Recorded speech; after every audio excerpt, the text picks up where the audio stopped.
மனிதரில் எத்தனை நிறங்கள்!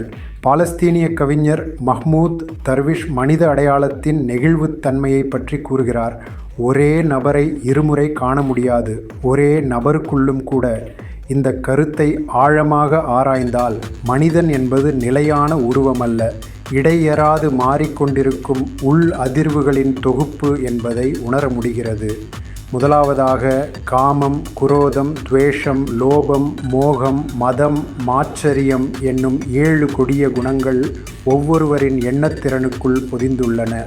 இந்த குணங்கள் எந்த அளவில் மேலோங்குகின்றனவோ அதற்கேற்ப அவர்களின் உடல் தோற்றமும் முகபாவனையும் இருப்பின் அதிர்வும் மாறுகின்றன.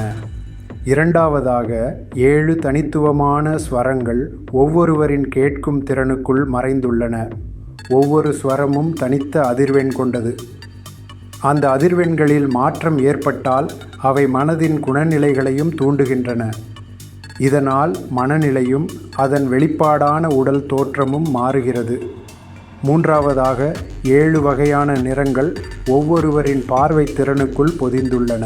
நிறங்களில் எழும் மாறுபாடுகள் ஸ்வரங்களையும் குணங்களையும் பாதிக்கின்றன.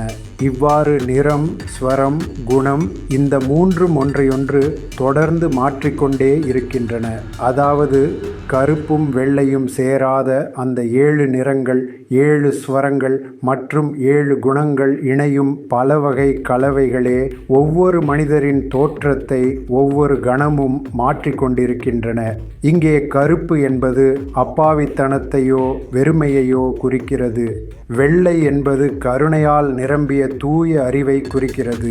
முழுமையான அப்பாவியோ முழுமையான ஞானியோ மட்டுமே நிலையான தோற்றம் கொண்டவர்களாக இருக்க முடியும். அவர்களை எளிதாக நிறம் காண முடியும். ஆனால் கருப்புக்கும் வெள்ளைக்கும் இடையில் உள்ள அந்த 7 நிறங்களின் இடையறாத கலவைகள் போலவே மனிதனின் குணங்களும் எண்ணங்களும் உணர்வுகளும் தொடர்ந்து மாறிக்கொண்டே இருப்பதால் ஒரே நபரை 2 நிறங்களில் காண முடியாது, ஒரே நபருக்குள்ளும் கூட.